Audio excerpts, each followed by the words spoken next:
Hello everyone, welcome back to our channel Sri world and this is Mani. నేను ఇప్పటివరకు చాలా temples అయితే విజిట్ చేశానండి. నేను వెళ్ళిన ప్రతి టెంపుల్ కూడా నాతో పాటు మిగతా వాళ్ళు కూడా చూసే విధంగా వీడియో అయితే తీసి అప్లోడ్ చేశాను. ఒక్కసారి ఛానల్లోకి వెళ్ళి మీరు ఒక్కొక్క వీడియోని చూస్తూ ఉంటే మీరు కూడా అక్కడే ఉండి చూస్తున్న అనుభూతి అయితే కలుగుతుంది. అలాగే ఇప్పుడు మరొక వీడియోతో మరొక అద్భుతమైన ఆలయంతో మీ ముందుకైతే వచ్చానండి. ఈ వీడియోని ఎక్కడా కూడా స్కిప్ చేయకుండా చూడండి. ఒక వండర్ఫుల్ టెంపుల్ని అయితే మీకు చూసిన ఫీలింగ్ కలుగుతుంది. ఈ ఆలయంలో ప్రతి అణువు కూడా చాలా అద్భుతంగా నిర్మాణం అయితే జరిగిందండి. ముందుగా ఈ ఆలయ నిర్మాణం అంతా కూడా శ్రీరాముని చేతిలో ఉండే బాణం ఏ విధంగా అయితే ఉంటుందో అదే ఆకారంలో ఆకృతిలో ఈ ఆలయాన్ని నిర్మించారు. ఈ ఆలయం విజయనగరం జిల్లాలో ఉంది. విజయనగరం రైల్వే స్టేషన్ నుండి 9 కిలోమీటర్ దూరంలో ఉంటుంది. మీరు ఏ ప్రాంతం నుండి వచ్చినా విజయనగరం రైల్వే స్టేషన్ దగ్గరకు వచ్చేస్తే అక్కడ నుండి క్యాబ్స్ ఆర్ ఆటోలలో ఈ టెంపుల్కి చేరుకోవచ్చు. మనం ఇప్పుడు టెంపుల్కి దగ్గరికి అయితే వచ్చేసామండి. ఇదంతా కూడా పార్కింగ్ ఏరియా. ఒక్కొక్క టైంలో మొత్తం ఈ పార్కింగ్ ఏరియా అంతా కూడా వెహికల్స్తో నిండిపోతుంది. ఇక్కడ మన వెహికల్ని పార్క్ చేసుకున్న తర్వాత కొంచెం ముందుకు వెళ్తే అక్కడ టికెట్ కౌంటర్ ఉంటుంది. ఈ ఆలయ ప్రాంగణం బయట ఈ పార్కింగ్ ఏరియా చూడండి అసలు ఎంత పెద్దగా ఉందో. మొత్తం ఇది లోపల ఆవరణతో కలుపుకొని 15 ఎకరాల్లో నిర్మాణం అయితే జరిగింది ఈ ఆలయం. ఇక్కడ రామాయణ ఘట్టాలను తెలిపే శిల్పకళ, అలాగే 60 అడుగుల ఆంజనేయ స్వామి విగ్రహం అంతా కూడా చాలా అద్భుతంగా ఉంటుంది.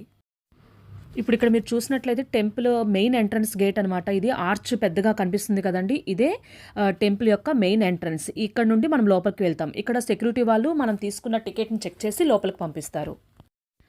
మార్నింగ్ 10 to ఈవినింగ్ 5 వరకు ఒక కాస్ట్ ఉంటుంది. ఈవినింగ్ 5 తర్వాత ఒక కాస్ట్ ఉంటుంది. ఎందుకంటే ఇక్కడ లేజర్ షో అనేది జరుగుతుంది. Evening 6:30, 7:30, 8:30 3 times laser show. 60 అడుగుల ఆంజనేయ స్వామి విగ్రహం మీద లేజర్ షో అనేది వేస్తారు. సో ఈవినింగ్ 5 లోపలే వస్తే కనుక 5 to 10 ఇయర్స్ వాళ్ళకేమో 10 రూపీస్, ఆ పైన వాళ్ళకి 40 రూపీస్ ఉంటుంది. అలాగే ఈవినింగ్ 5 తర్వాత వస్తే 5 ఇయర్స్ to 10 ఇయర్స్ లోపు వాళ్ళకి 20 రూపీస్, ఆ పైన వాళ్ళకి 60 రూపీస్ ఉంటుంది. మనం టెంపుల్ లోపలికి ఎంటర్ అయిన తర్వాత మనకి లెఫ్ట్ సైడ్ ఒక సెక్యూరిటీ రూమ్ ఉంటుందండి. అక్కడ ఎవరైతే నడవలేని వాళ్ళు ఉంటారో వాళ్ళకి బ్యాటరీ వెహికల్ అనేది అరేంజ్ చేస్తారు. మొత్తం ఈ ఆలయ ఆవరణంతా కూడా తిప్పి చూపించడానికి. ఇక్కడ మీరు చూస్తున్నారు కదా, వినాయక స్వామి టెంపుల్ అనమాట. మనకి మెయిన్ గేట్కి ఆపోజిట్లోనే మనకి స్టార్టింగ్లోనే వినాయకుని యొక్క ఆలయం అనేది ఉంటుంది.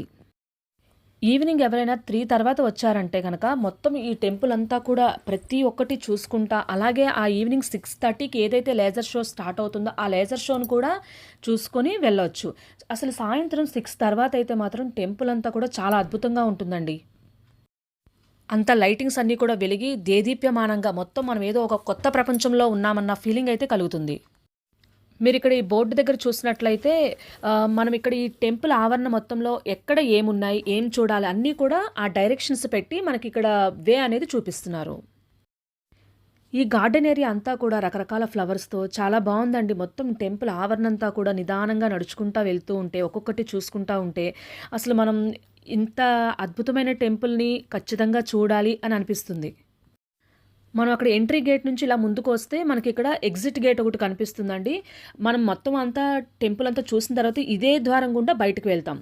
ఇక్కడ నుండి కొంచెం ముందుకు వెళ్తే మనకి ఒక 20-30 స్టెప్స్ ఉంటాయి. ఆ స్టెప్స్ ఎక్కితే శ్రీ మహావిష్ణువు ఆలయం కనిపిస్తుంది.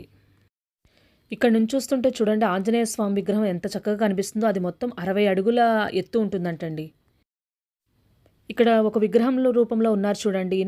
ఈయనే ఈ ఆలయాన్ని సృష్టికర్త అనమాట. ఈయనకి ఈ ఆలయం ఈ విధంగా నిర్మించాలని చెప్పేసి ఒక కోరిక ఉందట. సో అందుకని ఆయన కుమారులు ఈ ఆలయాన్ని నిర్మించారు.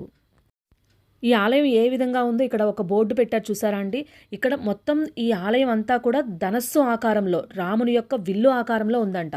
అలాగే ఇక్కడ ఏమేమి ఉన్నాయనేది మనకు ఒక బోర్డు కూడా పెట్టారు. ఇటువైపు వెళ్తే అనంత ధ్యాన మందిరము, కమలాలయ శ్రీ మహాలక్ష్మి, నక్షత్రవన సముదాయం, టీటీడీ వేద పాఠశాల ఇవన్నీ కూడా ఇటువైపు వెళ్తే ఉంటాయంటండి. మనం ఇప్పుడు శ్రీ విష్ణు ఆలయాన్ని దర్శనం చేసుకోవడానికి ఈ స్టెప్స్ ద్వారా పైకి వెళ్తాము. ఈ టెంపుల్కి రామనారాయణం అనే పేరు ఎందుకు వచ్చిందంటే, నారాయణం నరసింహమూర్తి గారి కోరిక మేరకు ఆయన కుమారులు ఈ ఆలయాన్ని నిర్మించారనమాట. అందుకని దీనికి రామనారాయణం అనే పేరు వచ్చింది. ఈ వీడియోని ఎక్కడ కూడా స్కిప్ చేయకుండా అయితే చూడండి. ప్రతి అడుగు కూడా చాలా అద్భుతంగా ఉంటుందండి. మనం ఎటు చూసినా సరే ఒక అద్భుతమైన ఆకృతిలో ఉంటుంది ఆలయం అనేది. ఇక్కడ మీరు బోర్డు చూడండి. ఎట్లా విల్లు, రాముని యొక్క విల్లు ధనస్సు ఏ విధంగా ఉంటుందో అదే విధంగా ఈ ఆలయం నిర్మాణం అనేది చేశారంట. సో అందుకని ఇక్కడ మార్గం ఎట్లా ఉందనేది కూడా మనకు ఒక చిత్ర రూపంలో చూపించారు. ఇప్పుడు వరకు మీరు చూసిందంతా ఒక ఎత్తు అయితే, లోపలికి వెళ్ళిన తర్వాత చూసేది మరొక ఎత్తు అండి. చాలా అద్భుతంగా ఉంటుంది. అంతకంటే ముందు మీరు ఈ వీడియోని చూస్తున్నట్లయితే తప్పకుండా లైక్ అయితే చేయండి. మీరు ఈ విధంగా లైక్ చేయడం వల్ల నాకు ఒక సపోర్ట్గా అనిపిస్తుంది. నేను ఎక్కడికైనా వెళ్ళినప్పుడు ఏమైనా కొత్త విషయాలు, నాకు తెలిసిన విషయాలు కూడా ఈ విధంగా షేర్ చేసుకోవడానికి కూడా ఒక ఎంకరేజ్మెంట్లా అనిపిస్తుంది. సో ఈ వీడియోలు చూడడం వల్ల ఏంటంటే, ఎవరైనా కొత్తగా వెళ్ళాలనుకునేవారు ఏవి ఎక్కడ ఉంటాయి అని చెప్పేసి ముందుగానే ఒకసారి చూసుకున్నట్లయితే ఒక ఐడియా ఉంటుంది. కాబట్టి మనం వెళ్ళిన తర్వాత ఎక్కడ ఎలాంటి ఇబ్బంది లేకోకుండా ముందుగా తెలుసుకోవడం కోసం మీకు ఈ వీడియో అనేది యూజ్ఫుల్ అవుతుంది. మనం ఇక్కడ ఈ స్టెప్స్ అన్నీ దాటుకొని ముందుకైతే వచ్చేసామండి. ఇక్కడ శ్రీ మహావిష్ణువు యొక్క ఆలయం ఉంటుంది. మనం ఒకసారి ఈ స్టెప్స్ అన్ని ఎక్కి ముందుకు వచ్చేసిన తర్వాత వెనక్కి తిరిగి చూస్తే చూడండి, అసలు మొత్తం చుట్టూత ఆవరణ అంతా కూడా ఎంత బాగా కనిపిస్తుందో. ఇక్కడ ఈ బోర్డులో చూసినట్లయితే మీకు నిత్య పూజా కార్యక్రమాల వివరాలు కూడా ఉంటాయి. ఇదే అండి శ్రీ మహావిష్ణువు యొక్క ఆలయం. ఇక్కడ విష్ణుమూర్తి చూడండి ఎంత చక్కగా, అసలు ఆ వెలుగులో ఎంత అద్భుతంగా కనిపిస్తున్నారో. ఇక్కడ మనం శ్రీ మహావిష్ణువుని దర్శనం చేసుకున్న తర్వాత కొంచెం ముందుకు వెళ్తే రామునికి సంబంధించిన, శ్రీరామునికి సంబంధించిన ప్రతి ఒక్క అద్భుతమైన ఘట్టాలన్నీ కూడా ఇక్కడ ఈ విధంగా పెట్టారు. ఇక్కడ మీరు చూసినట్లయితే ఈ గోడల పైన మొత్తం శ్రీరామునికి సంబంధించిన అన్నీ కూడా ప్రతి ఒక్కటి, సీతా స్వయంవరం కానీ, అసలు ముందు రాముని యొక్క జననం నుంచి తర్వాత ఆయన బాల్యం అంతా కూడా ఏ విధంగా గడిచింది అవన్నీను, తర్వాత రాముడి యొక్క అరణ్యవాసం, రావణవధ, అవన్నీ కూడా ఈ విధంగా గోడలపై వేశారనమాట, రూపొందించారు. ఇవన్నీ కూడా మనం వెళ్ళిన వాళ్ళకి అసలు ఎంత అద్భుతంగా రామాయణం అంతా కూడా కళ్ళకు కట్టినట్లుగా కనిపిస్తుంది. ఇక్కడ మీరు గమనించినట్లయితే దశరథుడు తన 3 భార్యలతో ఒక యజ్ఞాన్ని నిర్వహిస్తాడు సంతానం కోసం. అప్పుడు యజ్ఞపురుషుడు వచ్చి ఒక పాయసాన్ని, అమృతాన్ని ఆయనకు దశరథుడికి అందిస్తాడనమాట. ఆ పాయసాన్ని తన 3 భార్యలకు ఇవ్వగా అప్పుడు రామ, లక్ష్మణ, భరత, శత్రుఘ్నులు పుడతారు. వీరి జననం తర్వాత వారి యొక్క విద్యాభ్యాసం ఏ విధంగా జరిగింది, వాళ్ళ యొక్క బాల్యం ఏ విధంగా గడిచిందో కూడా ఇక్కడ మనకి చిత్రాల రూపంలో చూపిస్తారు. ఈ నలుగురు వాళ్ళ విద్యాభ్యాసం జరుగుతున్న సమయంలో వాళ్ళు ఎదుర్కొన్న అనుభవాలన్నీ కూడా, వాళ్ళు రాక్షసుల్ని సంహరించడం కానీ, వాళ్ళ యొక్క విద్యాభ్యాసం ఏ విధంగా జరిగింది అంతా కూడా ఇక్కడ మనకి చిత్రాల రూపంలో చూపిస్తున్నారు. ఏ విధంగా శ్రీరాముడు తన గురువు వద్ద అస్త్ర విద్యలు అన్నీ కూడా నేర్చుకుని ముందుకు సాగుతున్నాడో అదంతా కూడా చాలా అద్భుతంగా వివరించడం జరిగింది.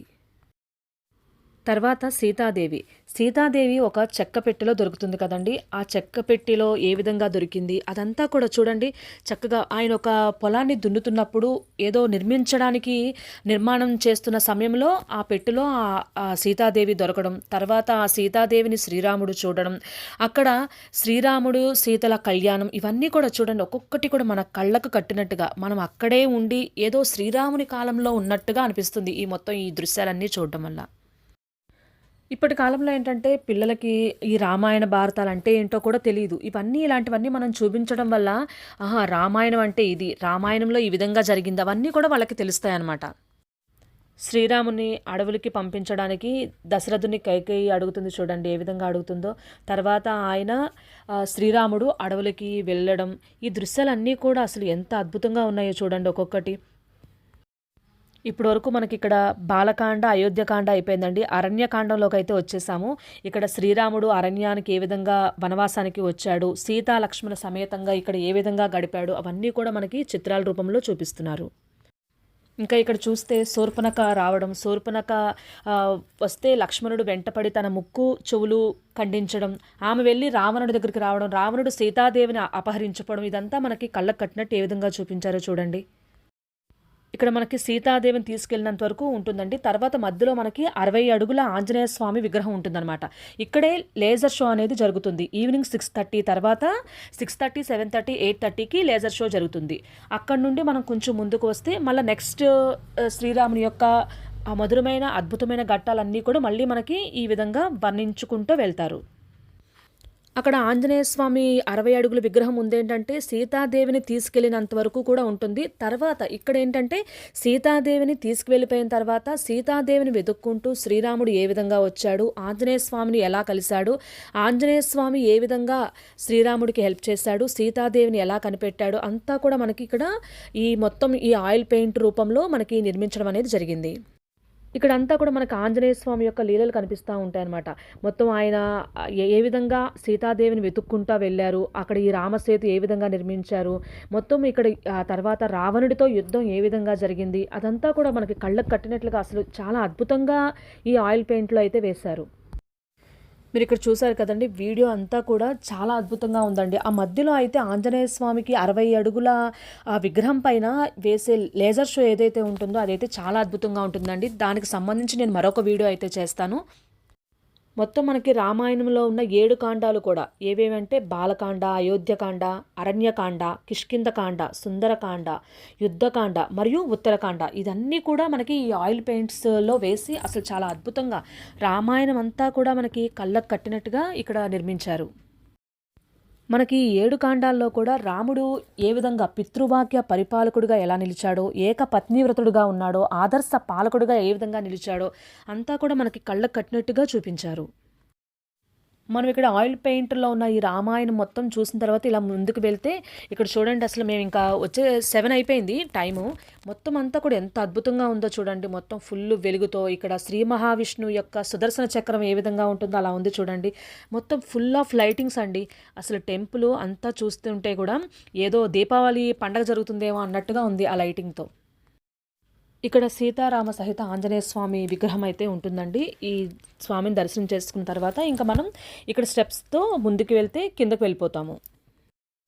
నేను స్టార్టింగ్లో చూపించాను కదండి స్టెప్స్, అట్నుంచి వచ్చాము. ఇప్పుడు దానికి ఆపోజిట్లో కిందకి ఇటు నుంచి వెళ్తాం అనమాట. మొత్తం ఇదంతా కూడా శ్రీరాముని యొక్క బాణం ఏ విధంగా ఉంటుందో ఆ విధంగా నిర్మించారు. చూసారు కదండి ఈ ఆలయం ఎంత అద్భుతంగా ఉందో కదా. ఈ ఆలయాన్ని ఎన్సిఎస్ ట్రస్ట్ వ్యవస్థాపకులు నారాయణ నరసింహమూర్తి గారి కోరిక మేరకు ఆయన కుమారులు ఇంత అద్భుతంగా 15 ఎకరాల విస్తీర్ణంలో 10 ఏళ్ల పాటు వందలాది కళాకారుల శ్రమతో నిర్మితమైందనమాట ఈ అద్భుతమైన ఈ క్షేత్రం. మీరు ఈ ఆలయ నిర్మాణాన్ని ఒక పక్కగా ఉండి గమనిస్తే మాత్రం ఆలయం ధనుస్సు ఆకారంలో ఉండి హనుమంతుడు ఒక పర్వతాన్ని మోస్తున్నట్లుగా ఉంటుంది. ఈ ఆలయ నిర్మాణం అంతా కూడా 2 అంతస్తుల్లో జరుగుతుంది. జయా విజయులు, గరుత్మంతుడు, నారద తుంబరులు విగ్రహాలు కూడా ఉంటాయి.